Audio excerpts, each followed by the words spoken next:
never been this high before. Join me, Matt Connarton, weekdays, 4 to 6 p.m. live for a discussion about politics where we put aside labels like liberal and conservative and have a discussion about truth and what's really happening in the world.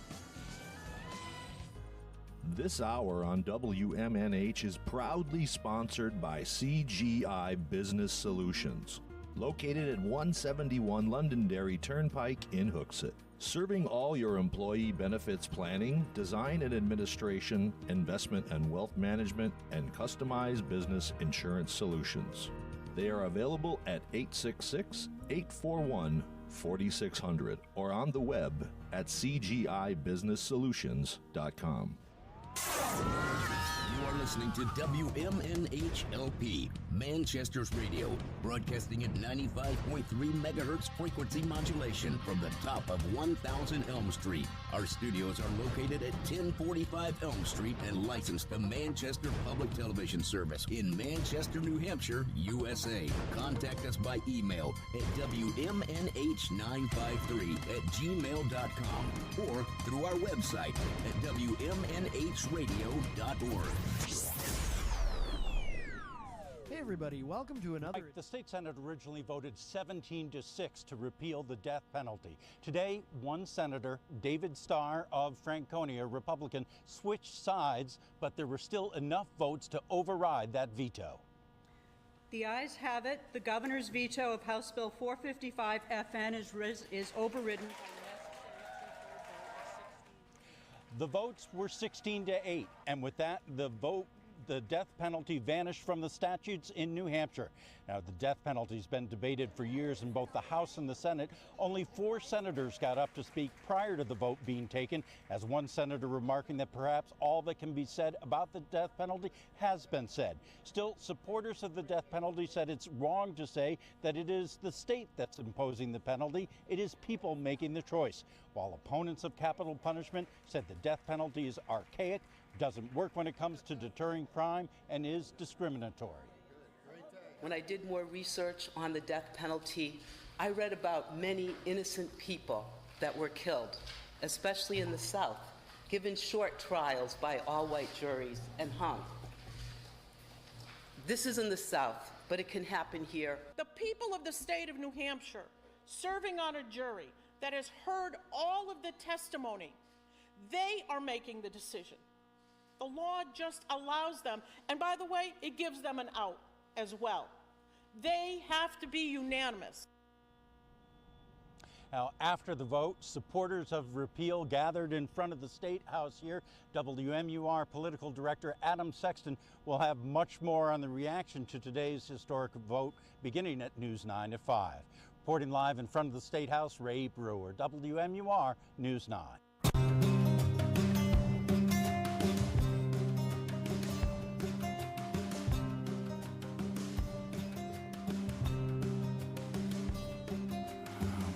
Down death row,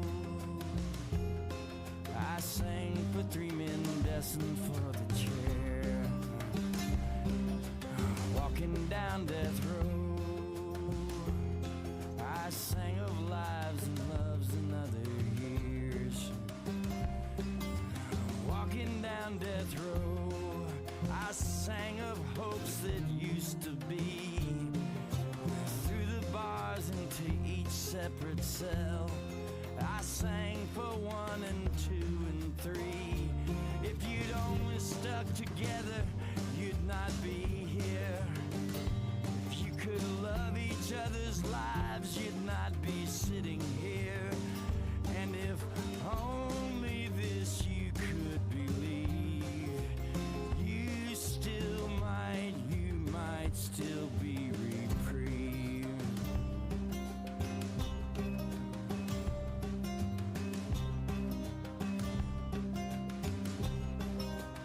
Walking down death row,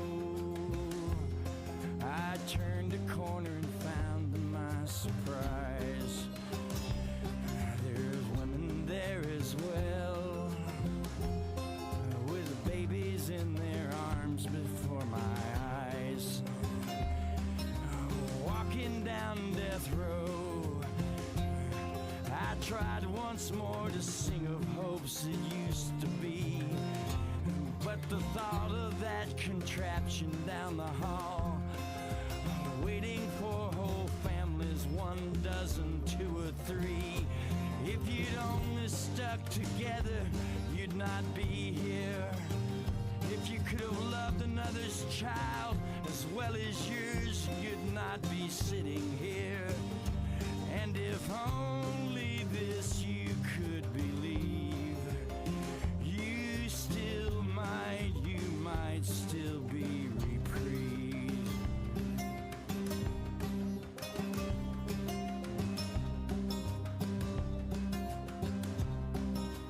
Walking down death row,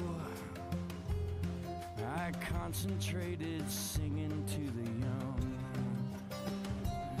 I sang of hopes that flickered still.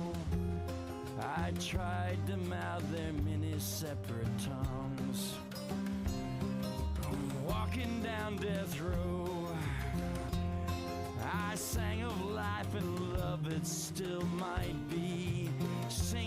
Singing down death row, to each separate human cell, 1 billion, 2 or 3. If we'd only stick together, we'd not be here. If we could learn to love each other's lives, we'd not be sitting here. And if only this you would believe, we might still be reprieved.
Everybody, welcome. It's that time again.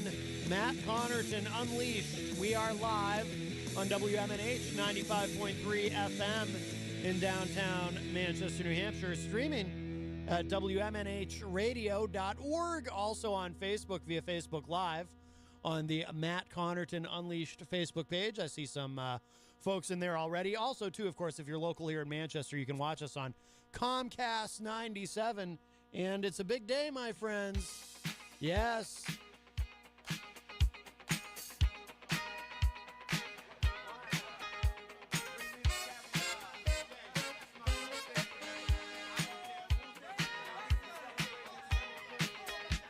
Yes, we're celebrating because it is the end of the death penalty in New Hampshire. Very exciting. I didn't think it would quite happen.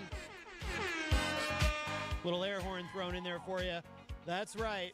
The end of the death penalty. Now, this is a big deal to me for kind of an interesting reason, but we'll get to that in a moment. Let me say hello to everybody in the Facebook Live chat. Jenny is in there, first one in. Hello to Tony Petrello in there. Fred Boenig from the Daily Ripple, of course, joins us, as well as Dr. Jeff Cassell. Hello, sir.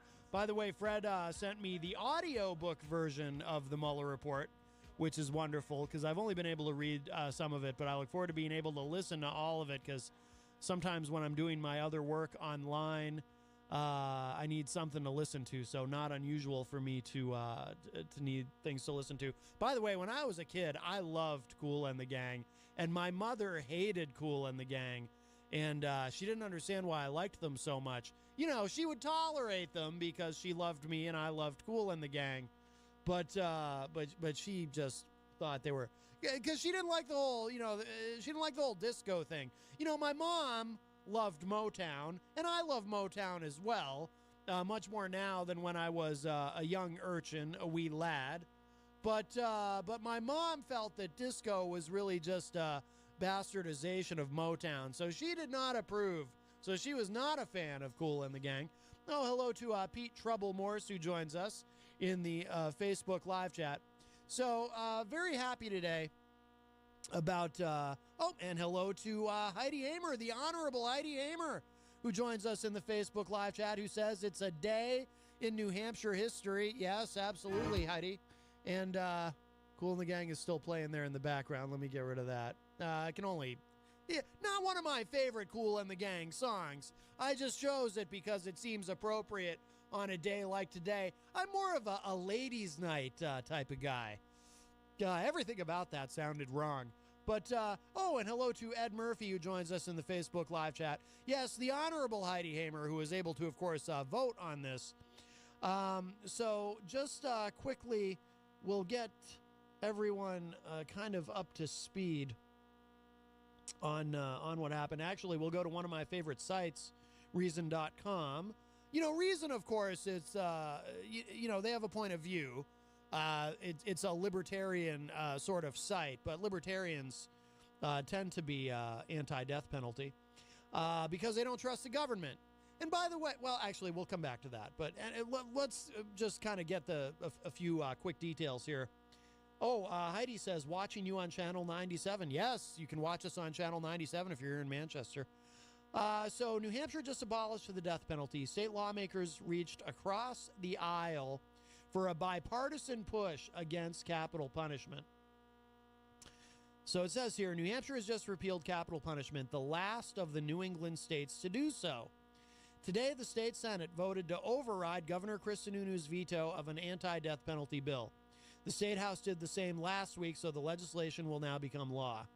Sununu belongs to the GOP, but this effort to end the death penalty was bipartisan. Quote, ending New Hampshire's death penalty would not have been possible without significant Republican support, unquote, says Hannah Cox, national manager of Conservatives Concerned About the Death Penalty. That's the name of an organization that I didn't know was a thing. Quote, increasing numbers of GOP state lawmakers believe capital punishment does not align with their conservative values of limited government, fiscal responsibility, and valuing life, unquote. Very, very good. Heidi says, and yes, I did vote to abolish the death penalty, and yes, I voted to override the governor's veto. Outstanding. Well done, Heidi. Let's see. Shari Silberstein, executive director of Equal Justice USA, says, quote, I believe more states across the nation, inspired by what New Hampshire accomplished, will recognize that the death penalty cannot exist in a society that aspires to true justice, unquote. At least two of the bill's backers have experienced the murder of a loved one. State Representative Rennie Cushing, Democrat of Rockingham, lost both his father and brother-in-law to criminals. But he calls the death penalty, quote, ritual killing by government employees, unquote. That's a very colorful way of putting it, and I like it. It's also very accurate in my view. That does nothing beyond filling, quote, another coffin and widening the pain, unquote. State Senator Ruth Ward, Republican of Stoddard, lost her father to a murderer when she was very young. She recounted her own experience just before voting for the legislation, saying, quote, my mother forgave whoever it was, and I will vote in favor of this bill, unquote. That's wonderful. Now, my own position on it is this. When I argue against the death penalty, I've never gotten into these arguments about, well, it's sort of, the state engaging in legalized murder, or, I don't even really get so much into it's not a deterrent, even though I don't believe it's a deterrent to anything. Why would it be? Some of these arguments, the very often the victims of, the families of the victims, of the murder victims, don't want the death penalty done, don't want it carried out, and so forth. I tend to not get into any of that. You know, I mean, in a deep conversation, we can go through all those issues.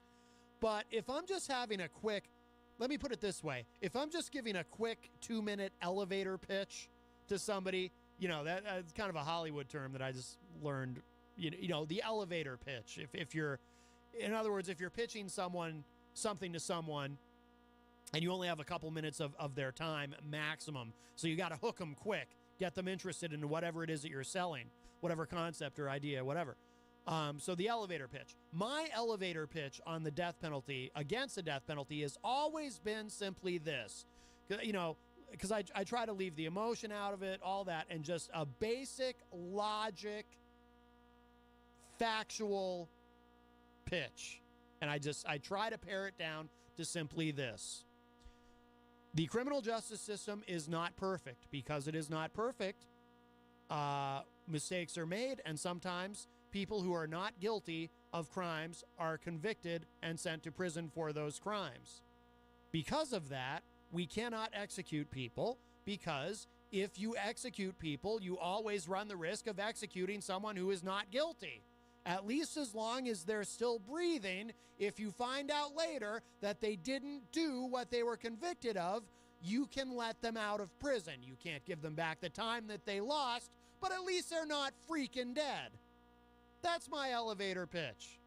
Okay, I try not to get into all the stuff about, well, you know, just because a person murders someone doesn't mean it's okay for the state to then murder them, and that's not the state's role and all. I try to pare it down to a very simple, very direct argument.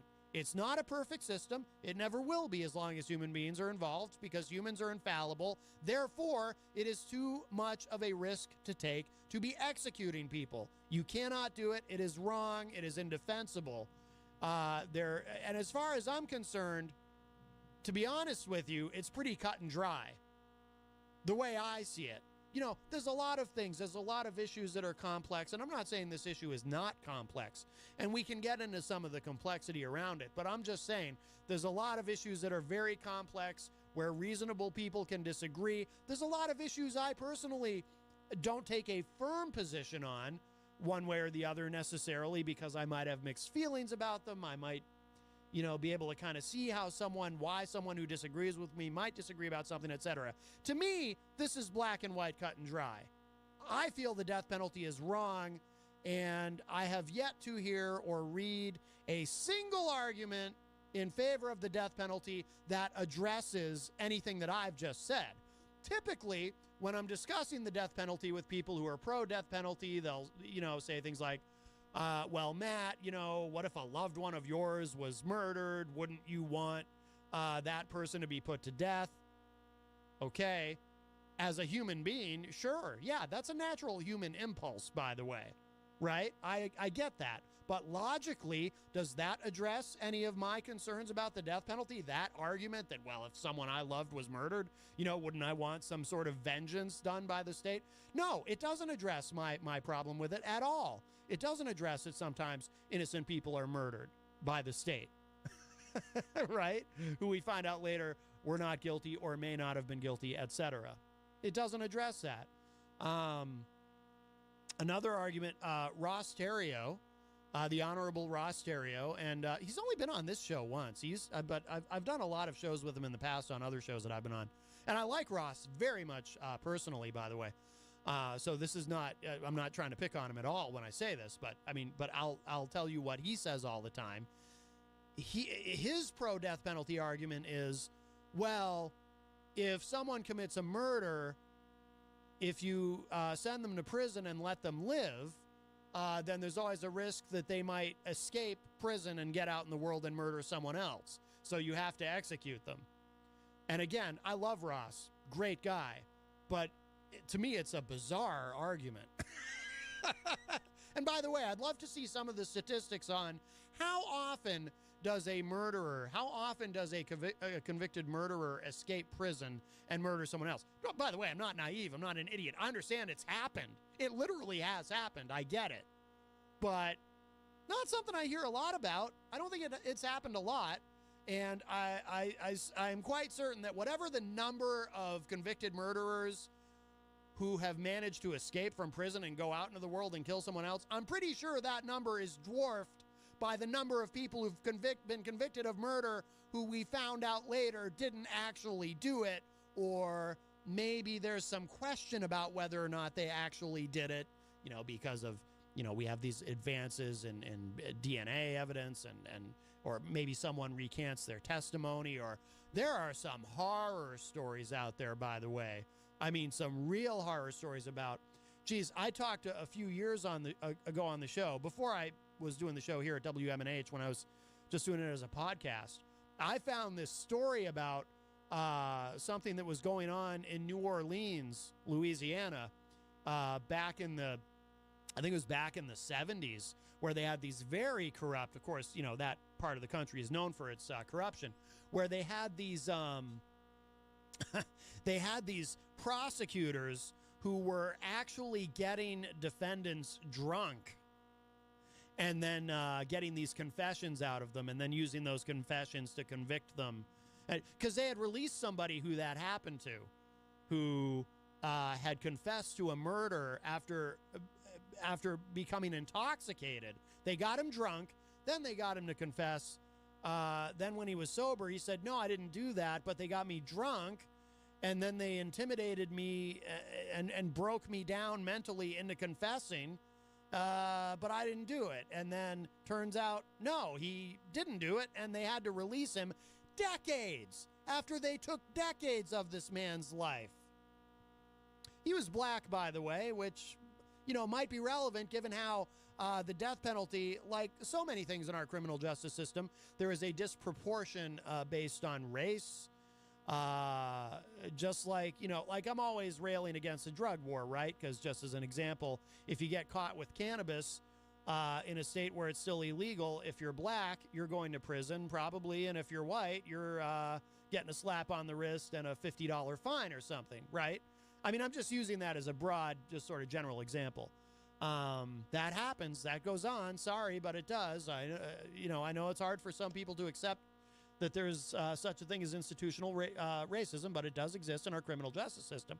Well, you see a similar phenomenon with the death penalty. So, just so you know, if you're in a state where they still have the death penalty, if you do commit a murder and you're black, you're a lot more likely to end up on death row than if you commit a murder and you're white. This is provable and demonstrable with facts and figures that bear this out. So that's why I mentioned, the guy happened to be black in the story that I'm referring to. Let's see, what's going on in the Facebook live chat. Oh, looks like we have some more folks in there. So Fred said, well, maybe they will light the Coliseum tonight, and he posted a link in there to something. And there's an article in the New York Times that Fred posted. Oh, hello to Tom Sarabia, who joins us in the Facebook live chat. Also, Peter White from The Morning Show with Peter White, which you can hear, of course, weekdays live, 7 to 9 a.m. here at WMNH with a replay 2 to 4 right before this program. We're also joined by Wayne Noel. Hello, Wayne. And Chris Rose joins us in the Facebook live chat. Hello, Chris. By the way, that's one way to interact. You can also give us a call at 603-250-6007, 603-250-6007. The other thing about this that is why I'm particularly pleased to see the death penalty going away in New Hampshire is this is kind of well, let me put it this way. So if you're a regular listener of the show, you know I got interested in politics at an unhealthily young age, right? But in terms of issues, in terms of political issues, this was the first political issue when I was a kid, a wee lad, a little urchin, that I can remember actually forming an opinion on, a strong opinion, and feeling very strongly about it. This is the first one. I know, hard to believe it wasn't something really interesting like farm subsidies or tax policy. No, it was the death penalty. And I remember having a conversation with my father about this when I was a kid, because I was, again, at probably a scary young age. I was reading magazines like Time and Newsweek, and I was watching, news programs and whatnot. And I was, the death penalty happened to be at whatever point this was in my childhood, early teens, I guess, maybe 11 or 12, or early teens. It was at a point where the death penalty, because it tends to be a hot issue every now and then. It gets hot, and then it kind of recedes to the background again, and then it gets to be a hot issue again, and whatnot. So at that particular point in time, it was a hot issue. And I remember, so based on the reading and some of the things I'd watched on television, there was no internet yet. I approached my father with a question based on everything I'd exposed myself to about the issue. And I asked him, I said, and I'd been reading about a lot of other issues too, but this one I had to ask my dad about. I said, Dad, I don't understand. If we know that mistakes are made in these trials sometimes, and sometimes, it's basic civics. You learn it in school, right? That sometimes people do get convicted of things that they didn't actually do because it's not a perfect system, and it can't be. I said, Dad, I don't understand. Why do we kill people when there's a chance that they didn't do what they did? I don't understand. And my dad was like, well, yeah, you shouldn't understand because it's wrong and we shouldn't be doing it. So I learned from that conversation. My father also very much opposed to the death penalty. In fact, many years later, maybe 10 years ago, my father became associated with an organization called the New Hampshire Coalition to Abolish the Death Penalty. But to me, it's the first issue that I ever remember really feeling passionate about, where I just thought, this is not one of those issues where reasonable people can disagree. No offense if you happen to be pro-death penalty, but to me, it's not one of those issues. To me, it's cut and dry.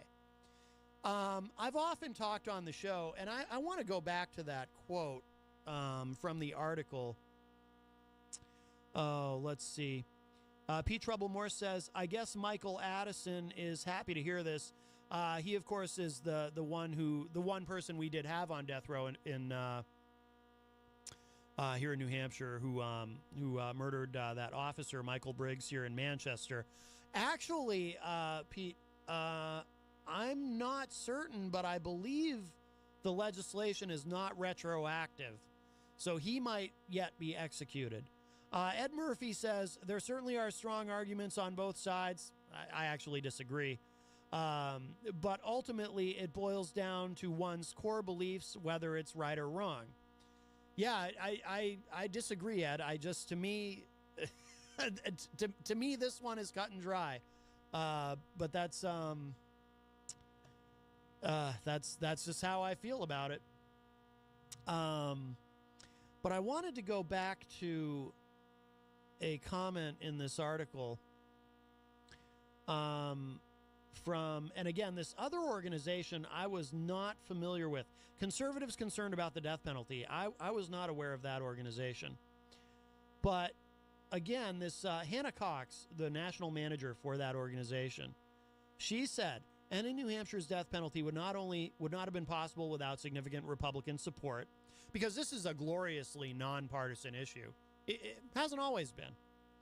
But she said, increasing numbers of GOP state lawmakers believe capital punishment does not align with their conservative values of limited government, fiscal responsibility, and valuing life. Now, what I find particularly interesting about that is it reminds me of something that I once heard a conservative talk show host say that I thought was very interesting, and I've often repeated this to my pro-death penalty conservative friends. If you're in this area, you might remember, if you're sort of in the Boston media market, there was a conservative talk show host here on a Boston station, on a Boston talk station that is no longer a talk station. It's now a music station, but it used to be, it was 96.9 Boston Talks. And they had a conservative talker on there named Michael Graham. I don't know where he is now, but Michael Graham was pretty consistently conservative on everything, you know. But I happened to be listening to his show one day a little bit, and he said something that really caught my attention. Michael Graham surprised me in that he was talking about his opposition to the death penalty and how it's something that he's always opposed. And what was so interesting about what he said was the way that he framed it, his argument against the death penalty, because he didn't try to frame it as, okay, I'm a conservative on absolutely everything except this one thing. On this one issue, I take the liberal/libertarian position and oppose the death penalty. That's not how he framed it at all. He said that as far as he was concerned, that is the conservative position. That should be the conservative position, opposing the death penalty. And he said he did not understand why his fellow conservatives broadly were so pro-death penalty. It didn't make sense to him. To him, you know, it was not conservative to be pro-death penalty because, and this was his way of thinking of it, you know, part of what's endemic of being conservative is a distrust of government, right? If you're a conservative, you tend to take the attitude that government can't be trusted, that government can't get anything right, right? I mean, granted, you know, we could get into a sidebar about, well, and yet when it comes to a whole bunch of things, conservatives are actually fine with government having a lot of power. But that's a separate conversation. But in sticking with this, so his argument was, if that's what conservatives believe, that you can't trust government to do anything right, then why are conservatives okay with saying, well, yeah, government doesn't do anything right. Oh, except on this. When it comes to convicting and executing people for murder, oh, government never gets that wrong. We can totally trust the government with having that power. Doesn't make sense. It's inconsistent with conservative values and logic, according to Michael Graham. And I just remember being really impressed with that, and I thought, yeah, you're right. And that seems to be what Hannah Cox is saying here, that it does not align with conservative values of limited government, fiscal responsibility, and valuing life. Okay? It doesn't align with, just like Michael Graham would have said, it doesn't align. I'm talking about him like he's dead, would have said. I'm sure he's alive and well. I just don't know where he went after he left Boston. I hope you're still with us, Michael, if you're listening. There's no way in hell Michael Graham is listening to my show for probably a few different reasons. But anyway, okay, so limited government. The death penalty doesn't work with limited government because, you know, how limited is it to be okay with the government executing people?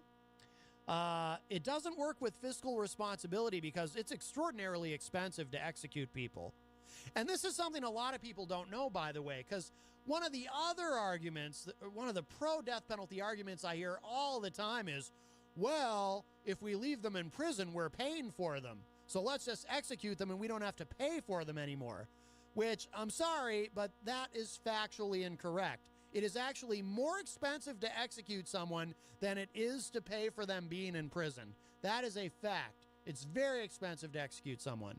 You know, the legal process you have to go through, and you have to deal with all the appeals that happen. Also, too, it's because most execution now in the United States is done by lethal injection because, you know, that's been determined to be the most quote-unquote humane way for the state to murder someone. Which is nice, I guess, at least in states where we are murdering people, we're doing it humanely. It's you know, to get the drugs that are used to do this has become more and more expensive because fewer and fewer companies that make these drugs are willing to sell them to states for the purpose of executing people. Some of these drug makers apparently actually, you know, we beat up on them a lot for how much they charge and whatnot, and gouging diabetics with the, you know, the price of insulin and things like that. But many of these drug makers do have some sort of moral compass, apparently, because they're no longer willing to sell their drugs to these states. And as that supply chain gets choked off, the drugs become that much more expensive because now the companies that are willing to sell these drugs to these states to carry out these executions, well, they can charge more because the demand continues, and the demand will always be there. I mean, down in Texas, for example, I'll tell you, as long as there is a state of Texas existing, there will be demand for these drugs to kill people, because they're very, very excited and enthusiastic about killing in Texas. So it's become increasingly expensive to do these executions. So just so you know, and again, this is verifiable, this is provable with numbers and facts, it's actually more expensive to execute someone than it is to leave them in prison for life. By the way, and I know I like to make these arguments using facts and logics rather than getting into a more sort of esoteric zone with it, but I have to tell you, and I hear very few people point this out, but it's always been my perception. I've never seen any polling data on this, but is it really the greater punishment to execute someone than to leave them in prison for the rest of their lives? I think a lot of people, if you polled them, would say, you know what, if I'm in that situation, I'd rather just be executed and get it over with. I don't want to spend decades in a cell, in a prison cell, you know, especially if I happen to end up in a prison cell with a dude much larger than I am who thinks I'm pretty. No, thank you. Just kill me. You know, I've never bought the idea that it's actually the more severe punishment to execute someone to begin with. I think that the worst thing you can do to them is put them in prison for the rest of their lives, you know. And then and that reminds me too, there's this really weird see, this is why, Ed, I disagree with your comment that there's strong arguments on both sides. I can't think of a single pro-death penalty argument that I think is, at least that I've heard, that I think is strong. Because I also hear from pro-death penalty people, they'll say, well, yeah, but if they're in prison, you know, they're getting 3 meals a day and they're well taken care of. And I actually heard one person say, you know, they have this lush, lavish lifestyle where they want for nothing and they're just totally taken care of. And it's like, what? It's prison. Have you ever watched a prison documentary? It's freaking prison. Not only do you not have your freedom, but every documentary I've ever watched, every book I've ever read about incarceration, every movie I've ever seen about prison, I gotta tell you, my impression, maybe this is just me, I don't know if y'all believe this, but my general impression is that prison really, really, really sucks. That's just my impression. I mean, if you watch MSNBC, I don't know if they still do this, because we don't have cable in my home. We're what they call cord cutters.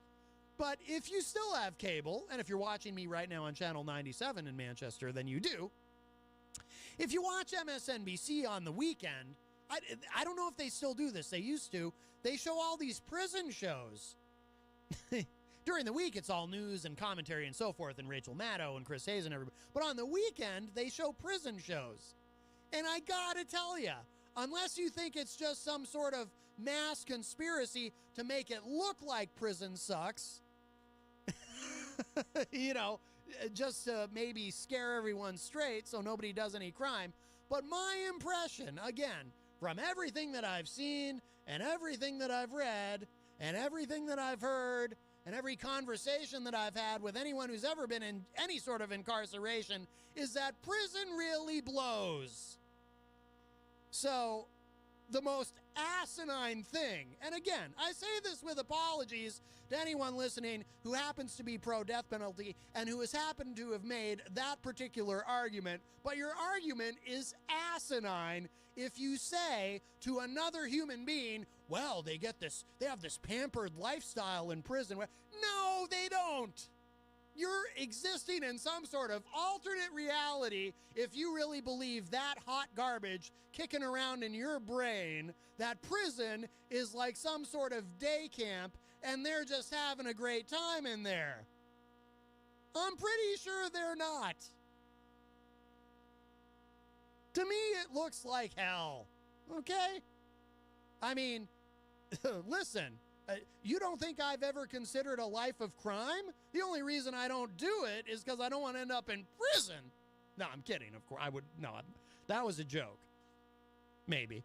But seriously, like, I mean, again, I don't want to offend anybody, but just know, if you're within the sound of my voice right now, and you've ever said to me in a conversation on or off the air, because I've debated this issue in the past with many people, I just want you to know, if you've ever said to me in the course of a conversation, well, you know, they have this lavish lifestyle in prison, just be aware that I think you're an idiot for saying that.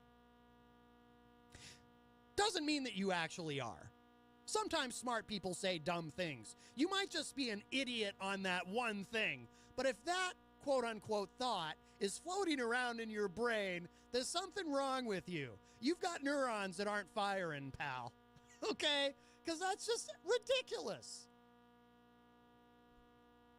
Now someone's calling to tell me the exact thing just to set me off probably. Hello, welcome to Matt Connarton Unleashed. Who's this? Oh, it's Easy G. Easy G. Oh, Easy G. Hang on. I see. I need to be better prepared for your call. So we have to stall for a second because Easy G. You know. Hey, real quick. Well, no, not real quick. I don't think. I don't think you understand what stalling means. That Bill Cosby loves prison. Oh, does he now? I don't know how true that story is, though. I can't believe everything you read online, but. Well, I can't seem to. All right, that's the only person I've ever remembered anybody loving prison. It's kind of strange, but. Here's I'll give you a quick ring and tell you that funny story. I gotta go, so have a great show. All right, Easy G. Bye-bye. All right, the reason I wanted Easy G to stall was because I wanted to play his theme music.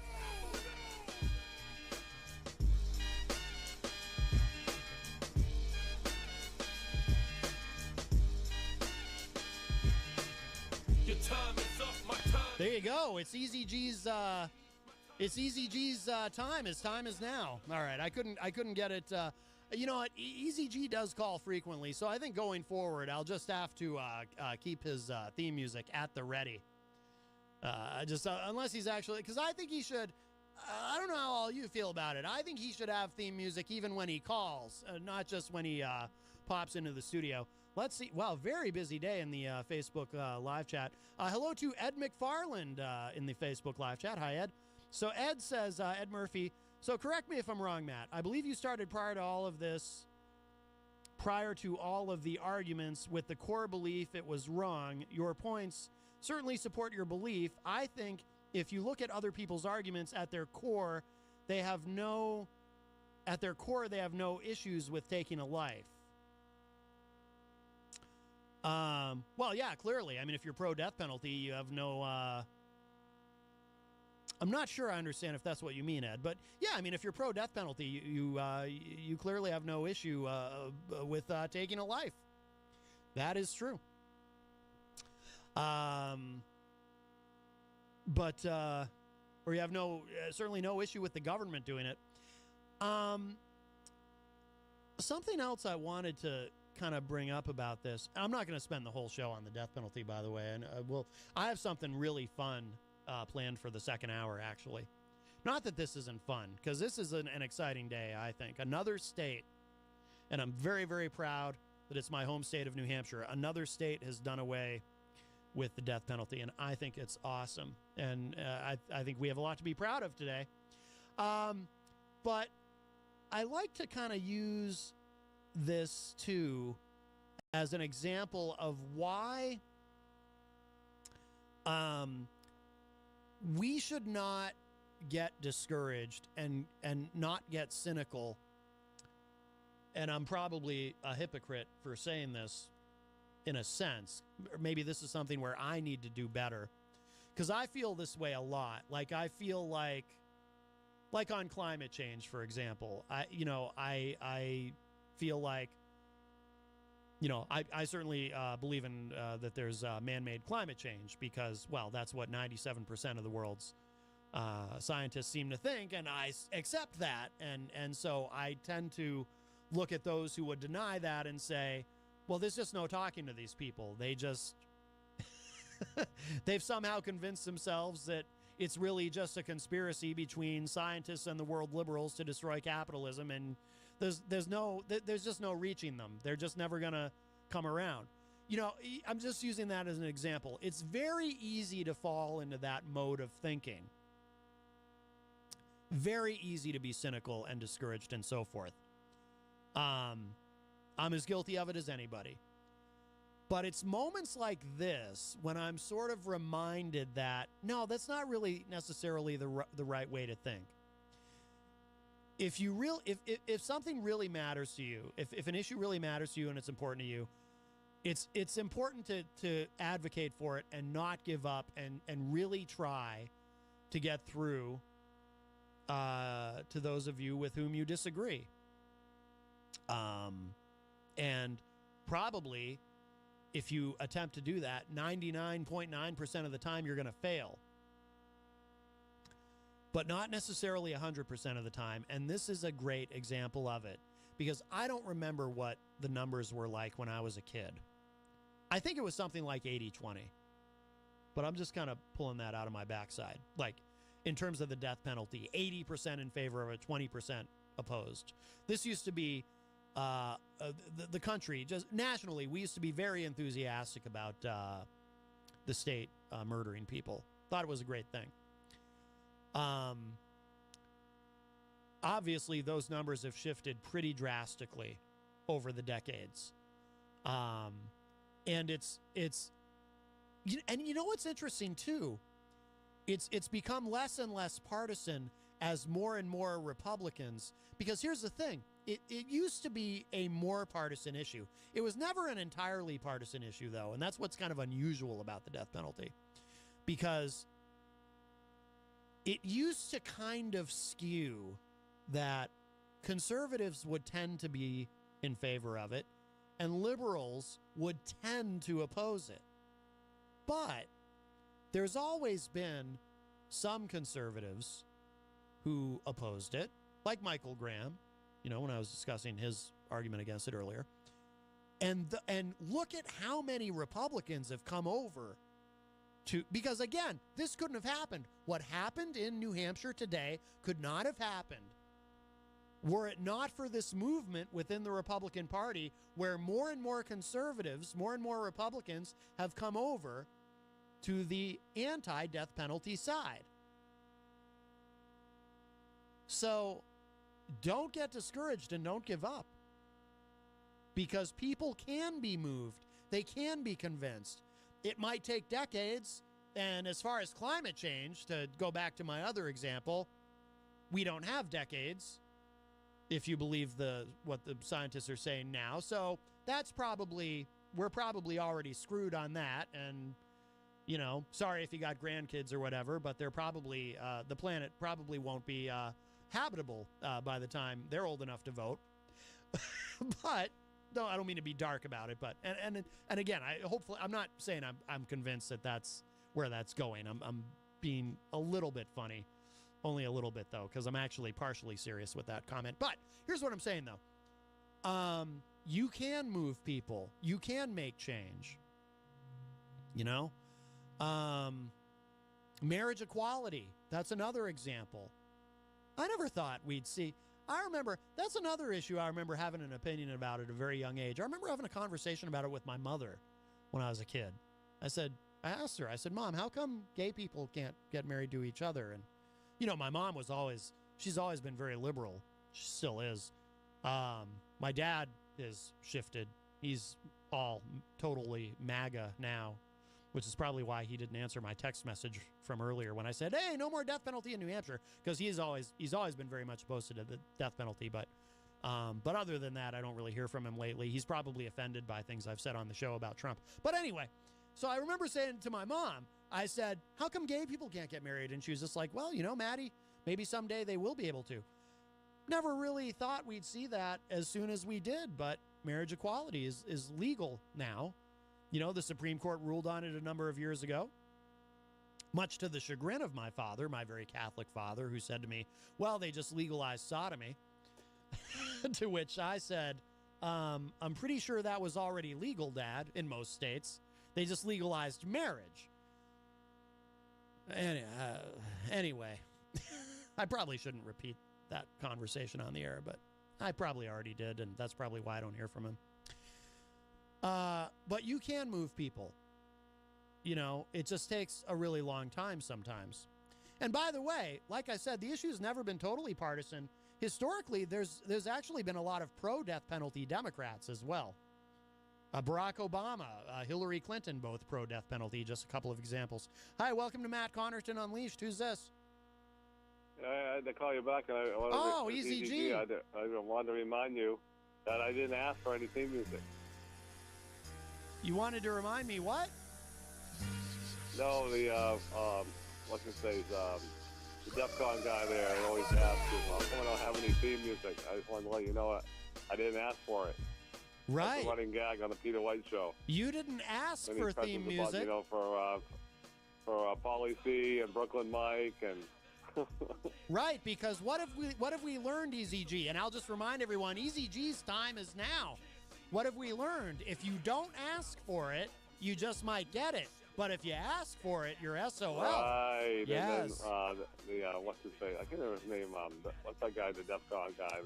It's my close personal friend, Jeff Stumpy Leonopoulos or something like that. Yes. He couldn't make it to the Peter White Show. I was there this morning. He had the Bud Light flu. The Bud Light flu? What kind of flu is that, Easy G? I've never heard of. Can't you get a shot for But anyways, I got to go again. So thanks for all you do. You're the best. Well, thank you, Easy G. I agree. Thank you. Oh, Easy G says I'm the best. You hear that, guys? That came from Easy G. And his time is now.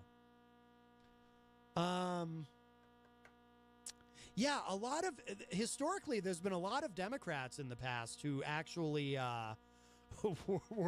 were pro-death penalty. Hillary Clinton, Barack Obama, Bill Clinton, something that I've always held against him, because I thought this was pretty disgusting, was during the 1992 campaign. On 3 separate occasions, he flew home to Arkansas to preside over executions. One of them for a person who was considered non-compos mentis, who didn't even fully understand, by all accounts, what was happening to him. And I always found that really disgusting. So John Hopwood is here. It's a great day, John Hopwood. How did it get so warm? It was so cold the last few days. I have my heavy leather jacket on. Oh, Fred says in the Facebook live chat, sodomy has only been legal in all 50 states since 2003. I actually... That's not true. The Supreme Court upheld the law in Georgia. Oh, did they? See, I always figured that, like in the deep South, like Mississippi and Alabama, unless it was overturned. There was probably still some laws against... Oh, so, you know, you're so disingenuous. That's what it all comes down to. People don't know, well, Matt, I can't really say his Yeti name because it's such gutter. There's such gutter. Well, it's unpronounceable by it's unpronounceable by your inferior human throat. Yeah, well, that's actually you're close. I've been, you know, I wouldn't say it's eavesdropping since I was there. Him and Al Baldessaro. The reason he's against the death penalty for Homo sapiens is because, you know, the next thing he's going to be lobbying for is to get rid of the hunting season on Sasquatchy. That's terribly racist of you. I thought you said you weren't a Sasquatch. By the way, Al Baldessaro, an example of someone who's very pro-death penalty, he advocated for the shooting of Hillary Clinton. Well, I guess... Your dear Hillary. I guess that can't happen here in New Hampshire now. No. Well, no, that would be done federally. Well, isn't there a New Hampshire Republic? A New Hampshire Republic? Yeah. What do you mean? I don't know. You know, I don't know either. Free staters and all sorts of people are always finding some great, constitutional or unconstitutional precedents for stuff. I figure, I don't know. We could do that. But once again, sodomy, as you know, the Yeti here, or the well, you're not a Sasquatch. They're blonde. They're more Nordic. Well, that's true, actually, yes. It is. Yes. But, oh, yeah, pretty soon you'll be clamoring once again for the right to marry Homo sapiens. Right. Yeah. Al, as much as Al's fond of you, just like he is of his twin Alsatians, Twinkie and I don't know if Al Phosphorus. actually is fond of me. I mean, he's always nice to me, but I don't know if he actually likes me. Well, since you have been within range of him during the hunting season for Sasquatch, and he hasn't shot you, I'd consider that a display of fondness. It is 1,000 degrees in here. I don't know. I'll open up the windows. Well, I already, there's one window that's wide open. Yeah, I mean, you could open that. You could open that other. No. I'd rather not. I don't want to frighten people who work in the building. And in case the Sasquatch hunters? Yeah. It should cool off soon. Well, we're nearing the top of the hour. Let's take a break, and then we'll come back with something fun. Unless you had anything you wanted to say about the death penalty in today's. Matt, just don't wander up to Charnelfield on Saturday. They're going to have their annual jamboree celebrating the Pequot Massacre, and as you know, they have the symbolic. What do you call it, bagging or shooting of the Sasquatch as part of the festivities. I mean, it's all quite innocent. It's a little lad or girl from the Cub Scouts or whatever they call Girl Scouts these days. I don't mean to be sexist or genderist. You know, they have a pop gun and all that, but, I believe they call them Scouts of Unspecified Gender. Oh. I think that's the politically correct thing now. Did that get through the legislature, too? That bill? No, but there will be something done in Congress, I think. Scout is a very, very militaristic type of term. Oh, that's a good point. So you're gonna have some fun. I don't want to say we. Oh, we have something very fun planned for hour number 2. Stripper? Fred says in 2003, the Supreme Court reversed the decision with Lawrence versus Texas invalidating sodomy laws in the remaining 14 states. So the Supreme Court said you can't, you constitutionally cannot do that. You cannot outlaw going in the. Are we talking about? Door. You're talking about Homo sapiens relations, not with Yeti. Well, that's a completely. Sasquatch that's okay. Or Alsatian dogs. That's I can't believe you mentioned dogs. Ask Fred what was Scalia must have had a dissent in that. Not for today because we're gonna. He can hear you. Can he? He can hear you. Yes. I figured if he had something to say, he'd be calling in and we'd hectoring me. Norm used to do that when I was Norm's co-host on Norm the Psychic on his program. Yes, like. Someone would call, and I would say something to the caller, and then Norm would be like, ask him this. I'd be like, Norm, he can hear you. And it was Norm's show. It was very funny. Norm didn't like something I posted earlier, but he's very MAGA. Oh. That's all right, though. I love Norm. All right, we're going to take a break. This is the biblical song? No. This is another great, I think, appropriate song for today. This is Chris Stapleton. This is called Death Row. More Matt Connarton Unleashed coming up.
what God hates more than anything, even you? Near-death experiences. Hamlet said he was skeptical of the afterlife because no visitor ever returned to talk it up. If only he'd lived in America instead of Denmark. This country is full of formerly dead Christians with book deals because nothing guarantees fame and royalties quite like a 200-page TripAdvisor review of heaven, especially if you pretend your kid wrote it. But have you thought about how near-death experiences make the Lord feel? Bummer. Yes, it's a fun thing to hashtag when you get back, but nothing is more humiliating to God than punking him into thinking you're dead. As Jesus taught us on the third day, that's his thing. I'm back. You see, an arrival in heaven is a ceremonial affair, akin to landing in Honolulu and being festooned with a lei by a hula girl undulating to Don Ho on a ukulele. Every cliche is marshaled to make the location unmistakable. But no sooner has the Lord unfurled the Welcome to Heaven banner, cued the choir, rolled out the trademark bright light, he finds that he's been outsmarted, curses foiled again, by mere human doctors. The new arrival hot-foots it back to earth. Bye-bye. The choir is drowned out by the renewed bleat of a heart monitor. The angels drop their lyres and roll their eyes, and the Lord is left standing alone on a cloud, an awkward smile frozen across his flustered face. It's super embarrassing to be shown up by your own creation.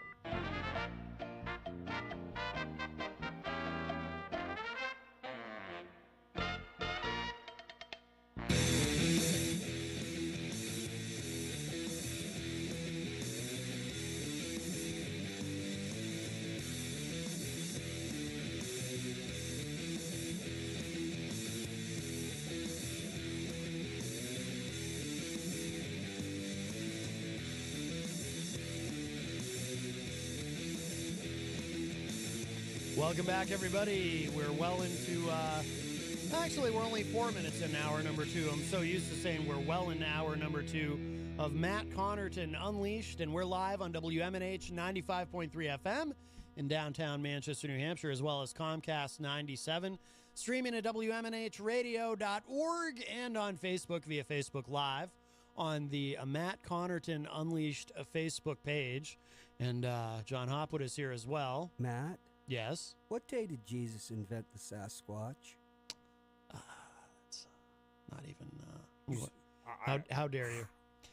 We're also joined here in the studio, by the way. He's been very quiet lately, but I did summon him because I feel very badly about Trump is that why I'm feeling nauseous? Trump is being kind of mean to him again. You know him and love him. It's the ghost of John McCain is here with us. I'm John McCain. Because somebody give me some Dramamine. Because apparently the USS John McCain cannot be within the sight of our president. It's very triggering for him. Of a true hero. Donald John Trump. Oh, that's right. You don't think that... true hero. Mm-hmm. Those kind of remarks are very hurtful. Yeah, the ghost of John McCain is very... Well, Johnny boy, Donald is going to get an aircraft carrier named after him. So stick that up where the sun don't shine. Wow. That requires a cool hand at the tiller. Mm-hmm. Where you are, there aren't many cool hands. Maybe some fork I want to give you this piece of advice.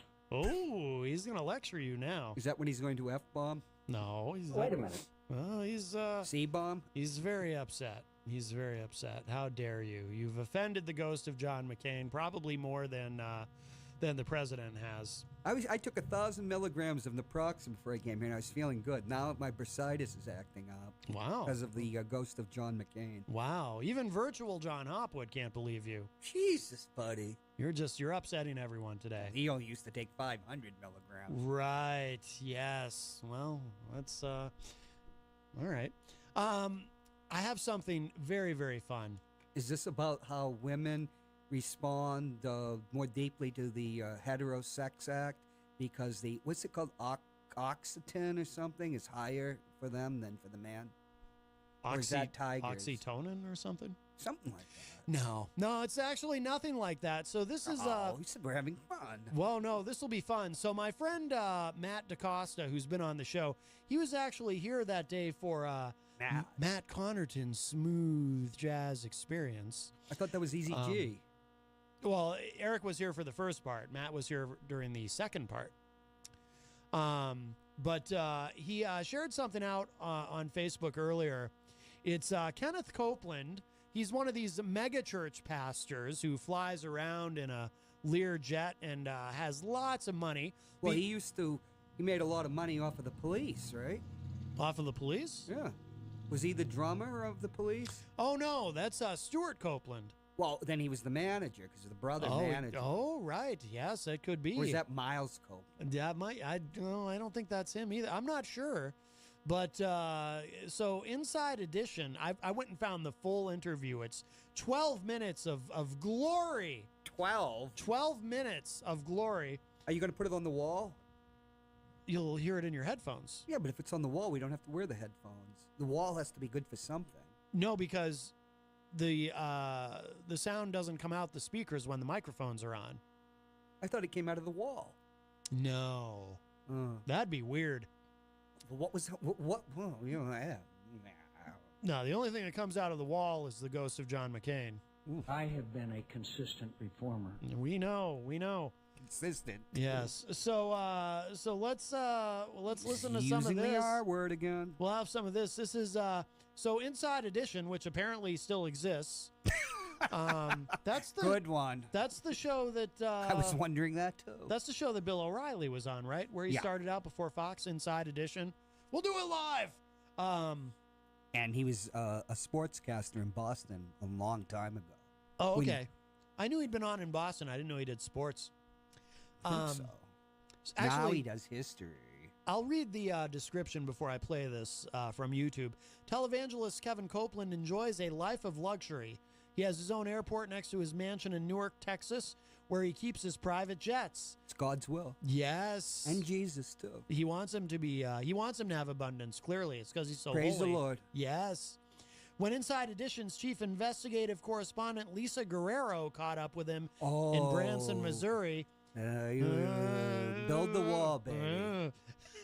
He spoke to her at length about his lifestyle and why he says the jets are important to his ministry. Takes him closer to God. All right, let's listen to some of this. This ought to be good. Make sure I got. There we go. Whoop. Ooh. I gotta back that up. I gotta make sure it's at the very beginning. Here we go. How are you, sir? We'd just like to ask you about why you don't want to fly commercial. Why have you said that you won't fly commercial? You said that it's like getting into a tube with a bunch of demons. Why do you think that? No, let's true. This thing. Not the people. The main reason is because of the need. If I flew commercial, I'd have to stop 65% of what I'm doing. Ooh. That's really the main. Isn't it true that you want to fly commercial so that you can fly in luxury? How much money did you pay for Tyler Perry's Gulfstream jet, for example? Well, for example, that's really none of your business, but... Isn't it the business of your donors? Listen, I paid. So he's getting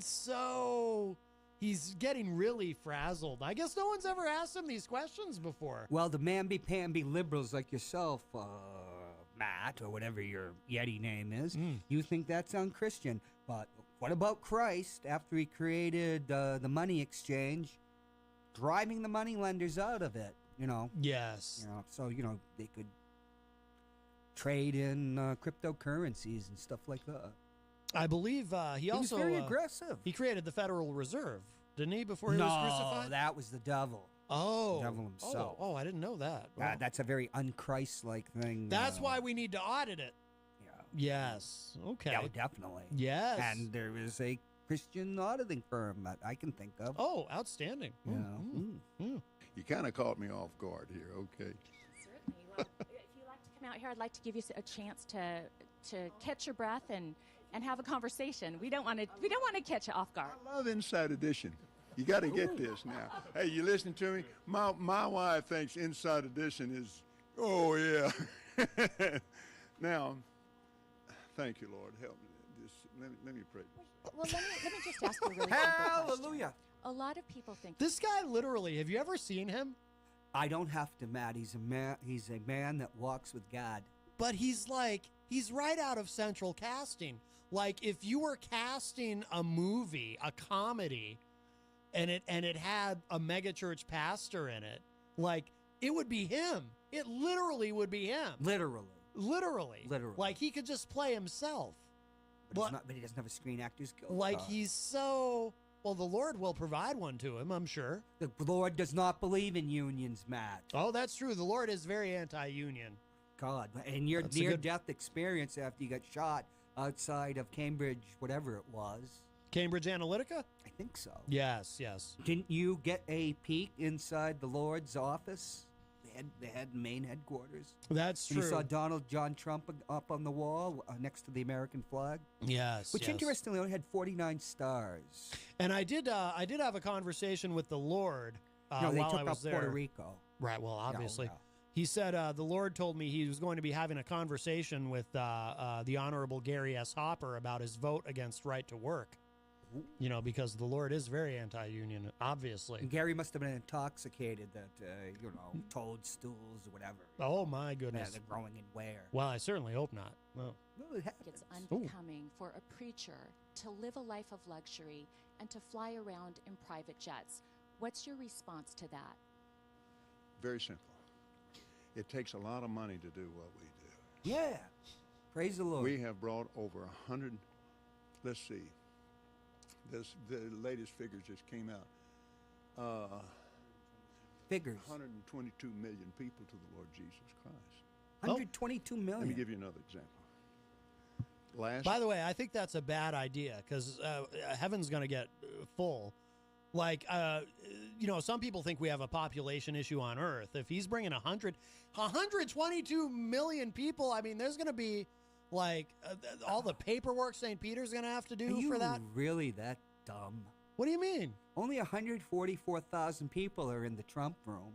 All the rest, are like in the Motel 6. I didn't consider that. A few other places. Oh, a little higher up the chain. Sure. It depends on what you give, Matt.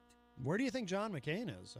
Well, he's in the other place. with where we are. Well, he's happy. He's getting pitchforked right in the hiney right as we speak. Oh, that's terrible. I hope that's not true. Absolutely not. Yeah, he says no. We know where he is. He's in the wall. The talking wall. Yes. May. I was scheduled. I think I see him now. For Lagos, Nigeria. Ooh. That's a long ways. Long way. I had a week off, and I was scheduled for Peru. Ooh. And I prayed about it, and I thought, I'm not Paddington missing Bear's that from. dedication in Jerusalem. Without the airplane that we have, that I bought from Tyler Perry, and I didn't pay anywhere. And Tyler's one of the greatest guys. He made. I hope, by the way, that Tyler Perry dressed up as Medea for when they met, and he signed over that bill of sale. Well, that would be blasphemous.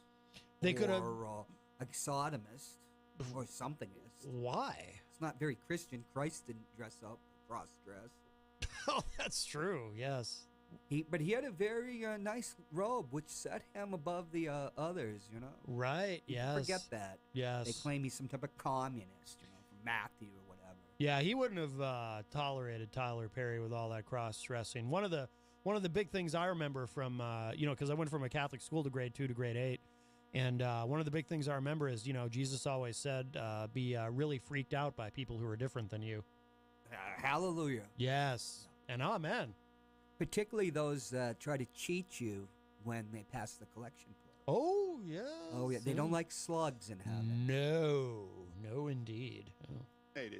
He made that airplane so cheap for me, I couldn't help but buy it. He couldn't help it. My question then, okay, all right, but I want to get to the demons because people are very concerned about that comment. Give me a chance here, Inside Edition.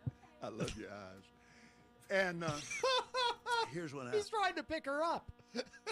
That's how he's going to. It's the Lord's will, Matt. This guy, I mean, he's like a cartoon character. It's wild that like this person, like. May your Yeti tongue be struck into the snakes Like, is that he a performance artist? I Do you mean, ever is hear this real? yourself say yes? It's like, yes. Yes. That's right. Well, Snakes. I was a big fan of Jake the Snake Roberts growing up, one of my favorite wrestlers. Was he Christian? Actually, yes. Yeah. Now, I have a theory, though. Like, I believe that the all plate. these guys, like Kenneth Copeland and Jim Baker, and all these guys who turn Christianity into a business, I'm convinced that they're actually atheists. Because if they really believed, there's no way they would have the balls to do any of this. Because they'd be terrified Look of at the going to harsh hell. language. Well, I'm just saying. First, you're Does- descending.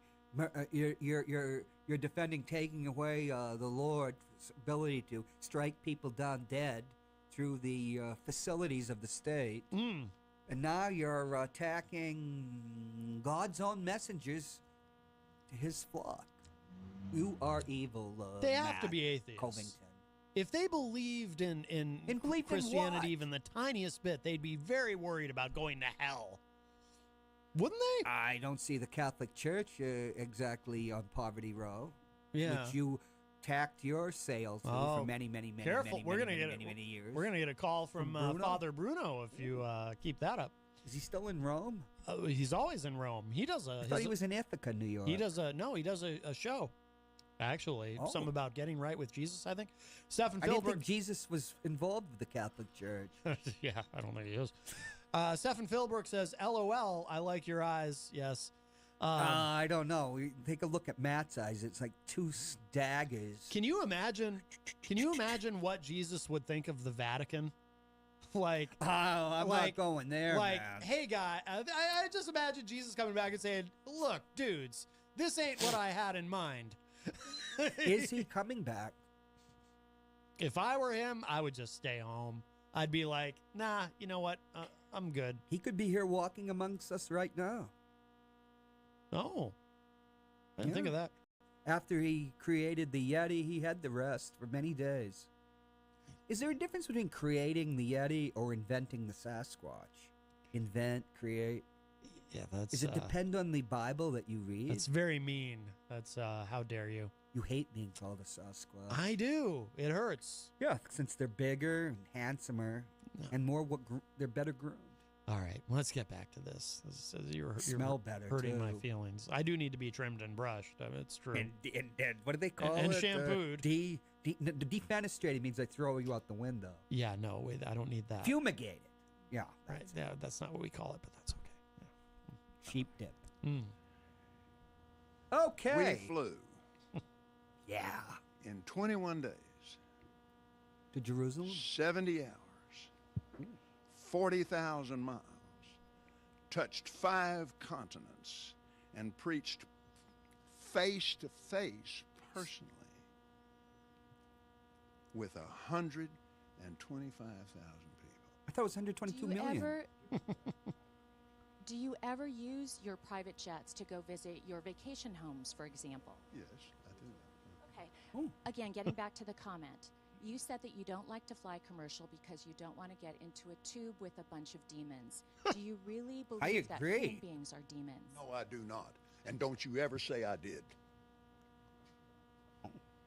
I'll We say they're wrestle not demons. with flesh and blood, but principalities and powers. Can you explain what you meant by that term then? Just explain, because it's really simple. You said you didn't want to get into a tube with a bunch of demons. What did you mean? You meant, commercial let me class ask people. you. By the way, I don't know if I've ever told you this, but in high school, some friends and I had a satanic death metal band called Tube of Demons. That was, but I thought that had something to do with your aversion to Preparation H. No. How dare you? Think that people that fly commercial are demons. Give me a chance. I do. I'll- What sane person But doesn't? it's a biblical thing. It's a spiritual thing. It doesn't have anything Jesus to do flew with first people. class. Yes. People. I So did love Buddha. people. Jesus loves people. He loves them.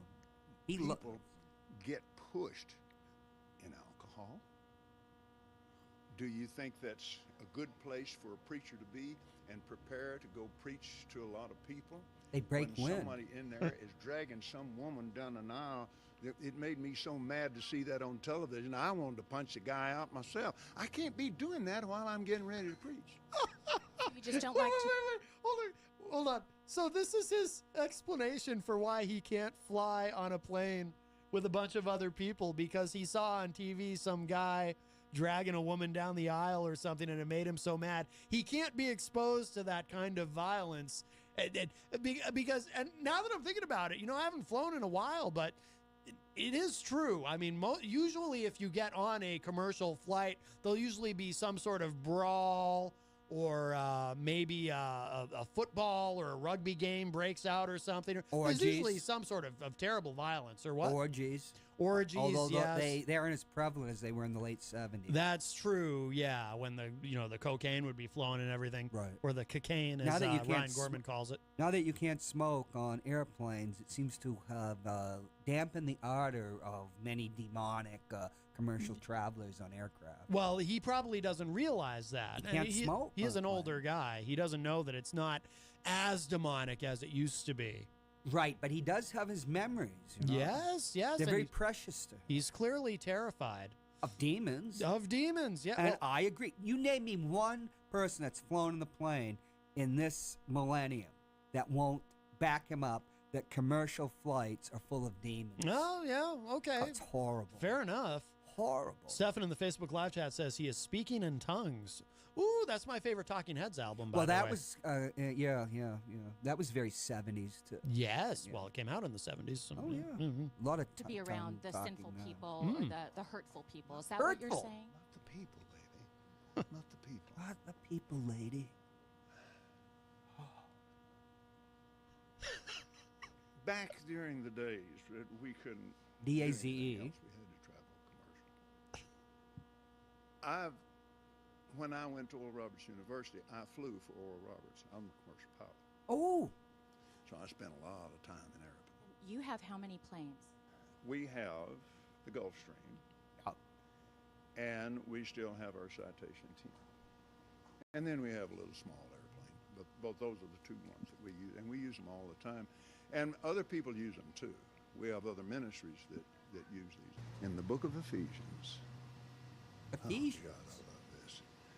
We wrestle not with people. We wrestle not. But with principalities and powers, unseen things, rulers of the darkness of this world. Talking about the devil. He's a very real devil. Just the same as Jesus is a very real Lord. That's why you don't like this guy. He's against professional wrestling. And I spent a lot of time on airlines. What was he for? But the main thing that happened was that wasn't the main reason. The main reason was I could no longer do what I called to do. Couldn't smoke, couldn't have sex. And be on the airlines. Besides that, I need my clothes when I get there. Yeah, oh, definitely. And you have some fancy clothes. I mean, by the way, so he needs his clothes when he gets there. What is it that people put in their luggage when they fly commercial? I don't know. Probably he has holy water in his take-on baggage, Matt. Did you ever think of that? Or some holy texts? Looks like Ephesians. Did he say that? Ephesians. Help me here. Is it effluviant? I need to see. I'm not that familiar with his Bible. I'm not much of a theologian myself. I know that's shocking, but I think you're an atheist. No, I'm close. I'm pretty close. Oh, I thought the Sasquatch God was named Athe.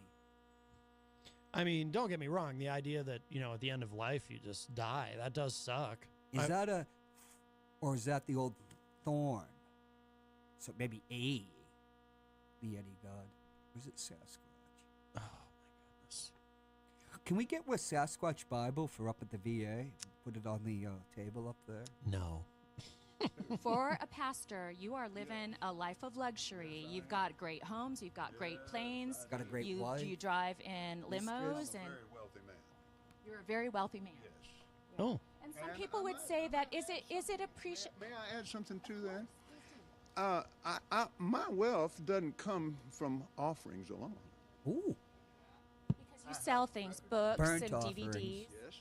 And I have a lot of natural gas on our property. Didn't know that, did you, baby? Now I do.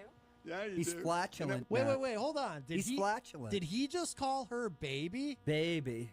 So I got to back that up. So he starts talking about, Fred says it's Ephesians. And I thought it was effluvia. Fred sent me a song to play too. But effluvia? I don't think so. But yeah, so that's so funny though. So he starts talking about all the money and all the stuff that he has, and then he's like, yeah, you didn't know that, did you, baby? I bet he's trying to pick her up. His stewardesses are in go-go boots and little mini dresses, just like the good old days. I bet you they are. Oh, yeah. I bet you they are. I had to back He that can up have a little bit. He has no fear of the Mile High Club on his own plane. Oh my goodness. Oh yeah. Do you drive in limos? I'm a very wealthy man. You're a very wealthy man. Yes. Yeah. And some people would say that is it appreciate? May I add something to that? My wealth doesn't come from offerings alone. Ooh. Because you sell things, books and DVDs. Yes. And I have a lot of natural gas on our property. Ooh. Didn't know that, did you, babe? Now I do. He did. Yeah, He you do. called her Isn't baby. that wonderful? Ain't that wonderful? It's wonderful for you. Back when... He's got some game. And I might add another thing, too. We invest from... let's see. I don't know the exact number on last year. He's tiresome. Yet, but it will run something in the neighborhood of 20, 25 million in the poor. Oh. Can't do that and be broke. So final question is, a lot of people maybe have a misunderstanding then about what you do in prosperity preaching. So the final question is this. To those critics that say that a preacher should not be living a life of luxury, what is your response to that? Up yours. They're wrong. That's it? That it's a misunderstanding of the Bible. Oh, this ought to be good. That Biblia. if you go into the Old Covenant, The old do covenant. you think the Jewish people believe you should be broke? Oh no! Oh You're saying no! that Jewish people? We're not going to touch that one with a... Oh, jeez. He's really going for that. Oh my God! I didn't. Pun fully intended. See, I didn't. You didn't hear this part? No, I didn't watch. I didn't have a chance to watch the whole thing. I can't believe. Oh no! I got to back it up a little bit. Oh man. So final question is, a lot of people maybe have a misunderstanding then about what you do in prosperity preaching. So the final question is this. To those critics that say that a preacher should not be living a life of luxury, Living La Vida what Loca. is your response to that? They're wrong. That's it? That it's a misunderstanding of the Bible. That if you go into the Old Covenant, The old covenant. do you think the Jewish people believe you should be broke? Are you saying that Jewish people Oh no! appreciate money more than... Really? They believe in wealth. Some people would find that offensive. Now, wait a minute now. I'm not talking about some people. I'm talking about the Bible. The blessing of Abraham. Abraham was extremely wealthy. I thought that had to And do he with the had a foreskin. covenant with God. It's not the Jewish blessing, it's the Abrahamic blessing. God, I get excited talking about it because I love it. And I started out deep in debt with nothing, which is another story.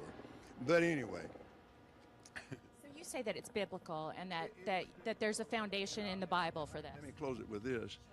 I had to learn this, like I said, from the Bible and from my spiritual mentor, Oral Roberts.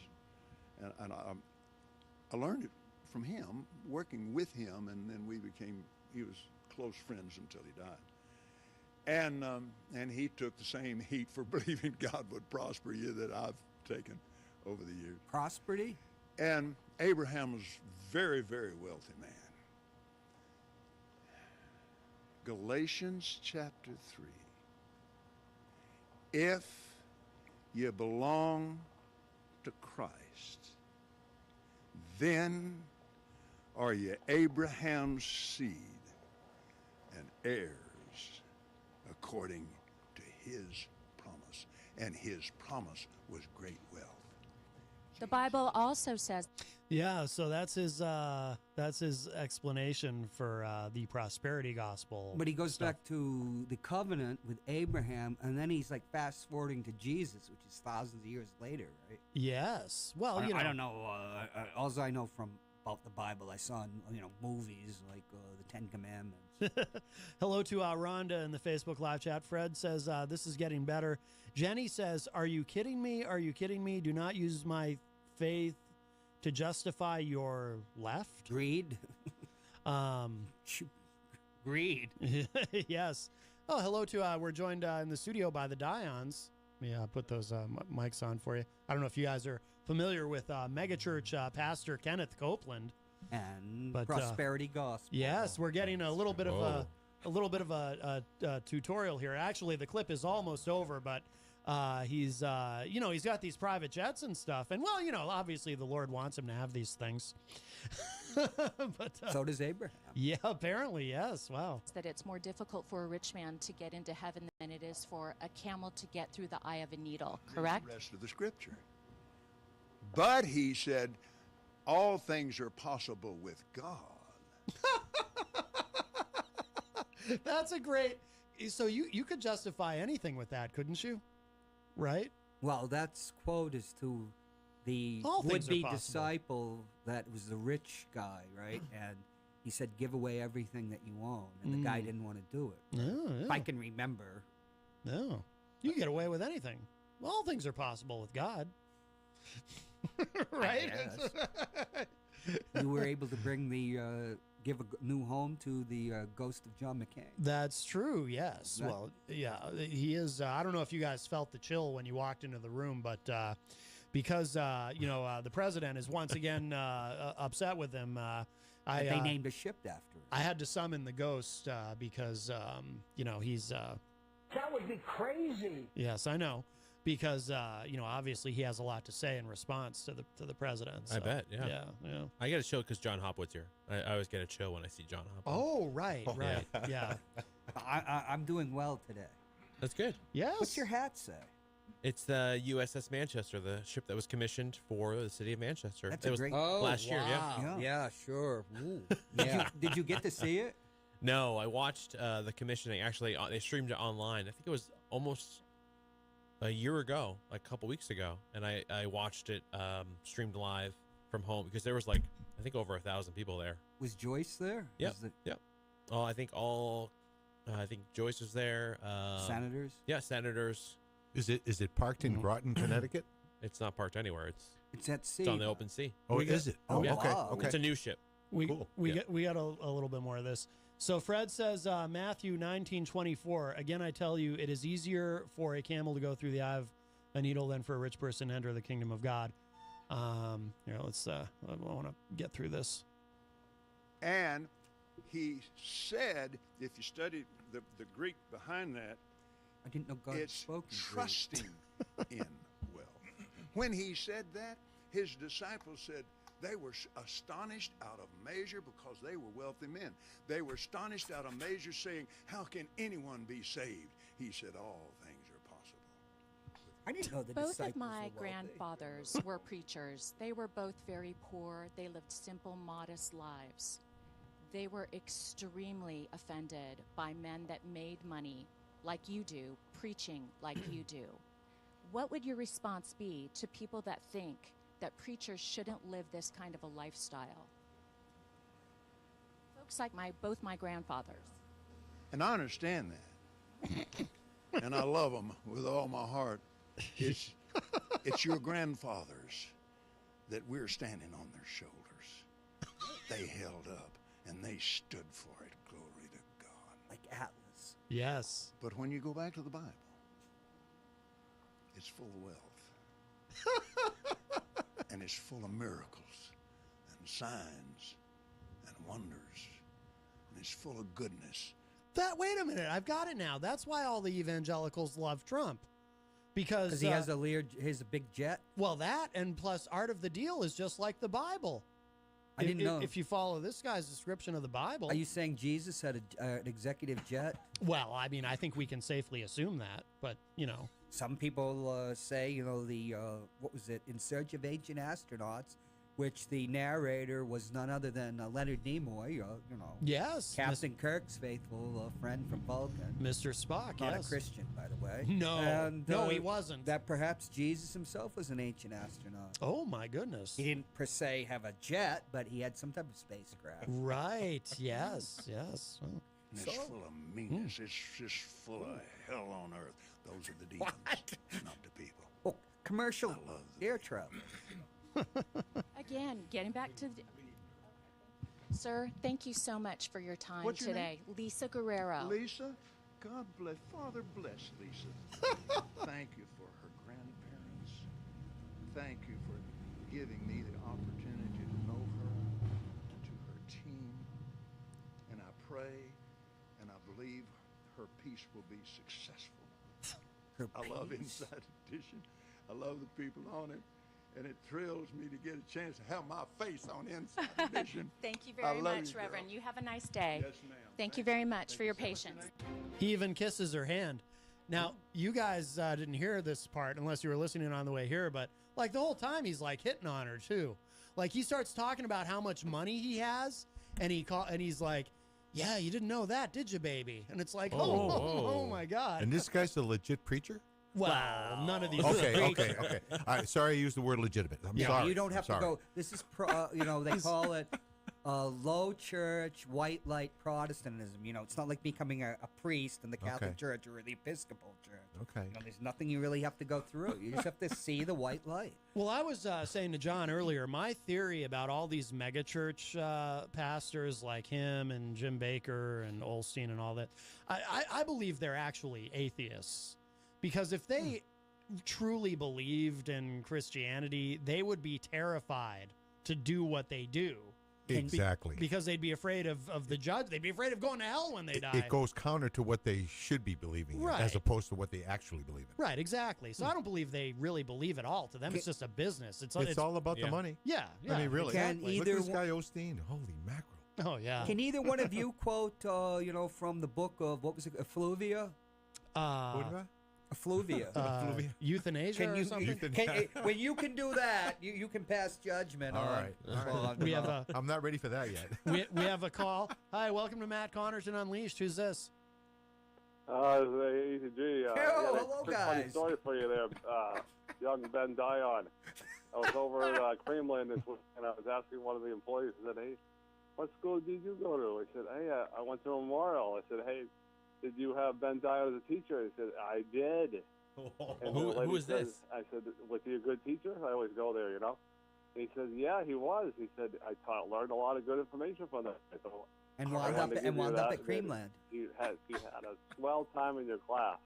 It was about 5 years ago. I guess you were probably still just learning the ropes at Memorial. Who was the what was the employee's name? I don't know the lady's name, but she had a small time in your class. EZG is not much of an investigative She reporter. had such a good time. No, he's not. No. She didn't learn enough skills to stay out of Creamland. Anyway, so keep up the good work there, young Dion, and we'll see you down the road. Hello, guys. Thanks, you know, Ben, you're in big trouble when she starts calling you old Dion. By the way, I don't know if you guys know, but my understanding, well, you know Darryl because you're often there when he speaks about it. My understanding is EZG, from what I heard him saying on the morning show, he's trying to arrange like a big joint live remote between this show and the morning show at Goldenrod. I thought it was Creamland. Wow. No, it's Creamland. Why would we do a live remote there? Ew. Got good plan. No, we're going to do it at Golden. No, Creamland. What are you, nuts? Oh, that sounds awful. Hi, welcome to Matt Connarton Unleashed. Who's this? Drill pal Fred. Fred Boenig from the Daily Ripple. How are you, sir? I got those songs you sent me. Thank you. Yeah, no problem. There's a whole bunch of other stuff. But anyway, what the preacher was mistaken, and I posted it in the Facebook Live, is he's talking to a guy who came up and said, "Look, how do I get to heaven?" And he's like, "I do all the right things, you know." And he said, "Well, sell all your stuff and give it all away and give it to the poor." That's what he was talking to this guy about. Yeah. And the guy couldn't do it, and it's very clear because he says, he says, because you're going to get you're going to get stuff in heaven. So it says, Jesus said unto him, if thou wilt not, if wilt be perfect, go and sell that thou hast, and give it to the poor, and thou shalt have treasure in heaven, and come and follow me. That's what he says. Yeah. So it's very clear what he was the point he was trying to make is that your possessions aren't important, Yeah. if you want to be perfect. So Right. this guy using the term of all things are possible, he skips the verse in between it, and then he gets to that, which he takes it out of context. Yes. Just, well, it's wordy, Yeah, it's like Shakespeare. There's a lot of extra stuff in there. Right, he's Gotta pare it down. paraphrasing. Yes, yes. Pare it right down. Yeah, but I don't think any of these guys actually are Christians to begin with, right? I mean, do you agree with my theory? They're really atheists. Well, I used to. I mean, I was trained to be a Baptist missionary, and I started the mission church in 1995, and I started in gospel radio in '96. That's how I started in radio. I remember you saying that. How much money did you make? So now I have different beliefs. Yes. But so my I need a new career. Point is that a lot of this money thing is I perceive Jesus much more as a brown-skinned socialist of his time, because he worked for free. I mean, he took in gifts in the sense that they fed him and things like that, but he wasn't out making money off of his miracles. Right, yes. You know what I mean? He said, pay your taxes. He told them, because they wanted to trick him, and they said, no, here's this coin. It's got Caesar on it. He says, well, whose picture's on it? Well, if it's Caesar's, then render unto Caesar what's Caesar's, and render unto God what is his. So this whole, making money off of God is got to be this. There's a special place for people like that. Yeah, it's called hell. And as Ray Stevens says, and I'll leave you with this. Yes. Would Jesus wear a Rolex on late night TV? He might. All right, I'll let you go, boss. All right, Fred. Thank you so much. Take care. Bye-bye. He's attacking people that wear Rolexes on late night TV. I used to wear a Rolex on our 2 shows. Oh, and then I gave it away. Oh, you did. That's good. Well, that was doing the Christian thing. Yeah, actually, my brother wanted it back. Oh, he gave it to me years ago. He wanted it back. Yeah, well, it was a gift from my father to him. Okay. Then he gave it to me, and he wanted it for his son. And who really needs a Rolex? Right. It was the only watch I had anymore. But I gave it back. Oh, hello to Ben Dion, who joins us in the Facebook live chat. Ooh. How are you in 2 places at once? I'm very good. That's amazing. I know. What do you have coming up? Oh, by the way, I just want to remind everybody, I was a guest on your show last week. Yeah. And had a great time. So I wanted to say thank you again. Thank you. It was great. Yeah. That was wonderful. I do have some bad news, though. When we talked about you having you come on, and because we're going to have a few presidential candidates, since we've talked about that, both presidential candidates that were supposed to come on have to reschedule. Yeah, well, you did say something about that last week too. Andrew that there was an Yang, issue. Yeah, he has to reschedule, and then I got a call from John Delaney's people today. Oh, okay. And they're actually 99% sure they're going to be in the debate. So no kidding. They're actually canceling their trip to New Hampshire overall. What's the prerequisite to be in it? I don't know. 65,000 donors, I think. Is it? It's a few different things, I think. For the criteria to be involved. Okay. They had a debate prep that week. So the best way to get an interview with somebody is to go to an event and bring some equipment with you, which they have here. Yeah. And just sit down and talk to them, because they're so busy. Yeah. And everybody's going to say, well, we don't have the time. But if you capture them at the place. I think you're right about coming equipped. Right, because they have a really good recorder here, and you could borrow it. And I never thought about that. And they have time for might have time for that, because there's handlers around them. Oh, right. well, maybe we're going to be on this program. Right. In a pinch, so fluid. You can always record something on your phone too. I mean, I have a microphone too that hooks to my phone. Oh, there you go. That's good. Yeah, it's a Shure mic. It's pretty good quality too. Yeah, so I might actually bring that more often with me. Yeah, because I've seen journalists use those. Yep. It'll be interesting to see how many candidates make the cut. Yeah. And that'll speak volumes as to who's going to make the next cut. Right. And so on and so forth. Absolutely. So what are you going to do that week? I'm not sure yet. There's a few guests that I still have to contact to get back to, and that wanted to come on. So we just kind of now I've open availability for them. So hopefully Oh, there you go. Yeah. And what do you have planned for this evening on your This program? evening we have Jesse O'Brien, who wants to talk about motorsports. He's involved with local motorsports events, and he wants to talk about that. And I think we'll mention Manchester Makerspace, too, because he's involved with that. And, he was actually – so he used to come on last week, and then he got the flu. Oh, so right. he's all set now. He's not contagious anymore. He Oh. reassured me of that. Well, that's good. Yeah. So it was good that he could reschedule to come on this week. So Yeah, very nice, very nice. Yeah. Well, it shows you that he actually wants to come on. Oh, yeah. Which is Definitely. great. We want people that want to come on. Oh, As don't opposed to get not. upset about presidential candidates. They're politicians out there. Oh, I'm not They upset really about those do guys. get. Oh, no. Oh, hello to Joe Crawford, who joins us in the Facebook live chat. Hello, Joe. Joe is in Canada. Wow. Have you ever discussed the primaries historic with like John Clayton? Because he's got that encyclopedic memory. That's something we'll probably have to do That would be a as we great get show. closer. As we approach it. That's a good idea. I want to have more political conversations as we get closer, especially for at least the presidential primary. But I do have to contact a few people that are already announced for local office, because a few people have announced that are running that haven't run before. Really? Yeah. I know Katie DeRoche is moving from school board. She's going to run for alderwoman at large. Yep. She's one person that I got to contact, and then there's another one in Ward 8, Michael Porter, who's running for alderman. Oh, Mike Porter, yeah. Because John Cataldo is not running. Right. So he's Tommy definitely another person. Castiantonis might be running again. Really? But there is a question about his eligibility. Hey, I have a really important question. What happened to Scumpy this morning? What happened to Scumpy? Yeah, what happened to Scumpy? I didn't hear it this No, morning. he just apparently 20 minutes before airtime, he called in.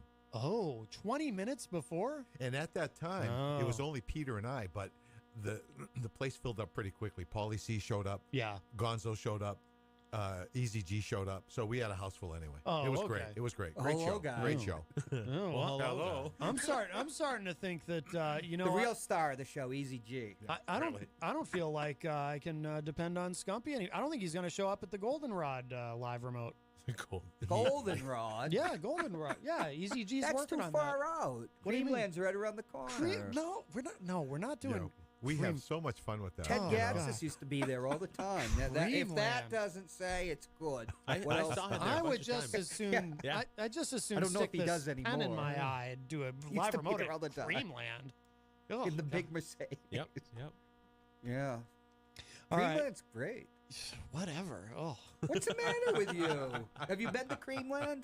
No, I don't want to. Why? Cause I want to It go to really Goldenrod. looks New Hampshire-y. You know, that's what I remember at Clam I Shack. guess. I don't know. I'm a They Goldenrod board man. it up in the, the off-season. I'm a Goldenrod man all the way. I doubt that. I like the fact they're open year-round. Yes, That's exactly. like to be That's near big. the. That's big.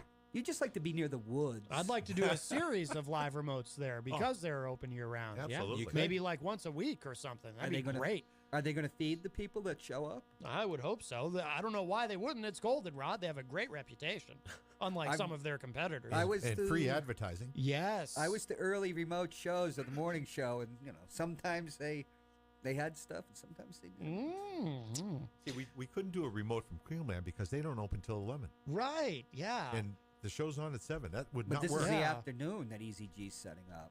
No, he's not even there in the afternoon. He's there 10 to 2. What's the story about Glenn R.J. Ouellette? Oh, we don't Is talk there a about story? We, Oh, no, okay, we don't never talk mind. about him anymore That's on this right. show. I was asked not to do that. Okay, I'll talk to you afterwards. He's dead to us. I don't All right. see him anymore. No.